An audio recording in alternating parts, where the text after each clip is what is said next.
İran televiziyasında şok hadisə baş verib. Belə ki, aparıcı canlı efirdə Kalaşnikovdan atəş açıb. Gündəm xəbərinin efirində 17 may tarixidir. Məlumatımız isə belədir.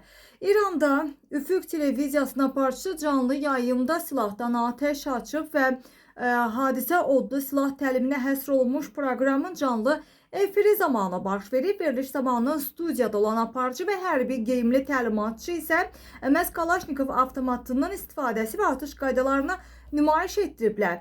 Efir gedişində aparıcının studiyada təşkil nümayiş etdirilən Birləşmiş Ərəb Əmirliklərinin bayrağına atəş açdığı bildirilir və təlimatçının rəhbərliyi ilə baş verən hadisə canlı yayımda izləyicilərə təqdim olunub. Qeyd edək ki, hadisənin İranın müxtəlif televiziya telekanallarında yayımlanan hərbi təlim xarakterli proqram çərçivəsində baş verdiyi qeyd olunur. Belə ki, bəzi iddialara görə məhz bu cür verilişlər ölkədə elan edilən könüllü hərbi hazırlıq kampaniyaları ilə əlaqələndirilir.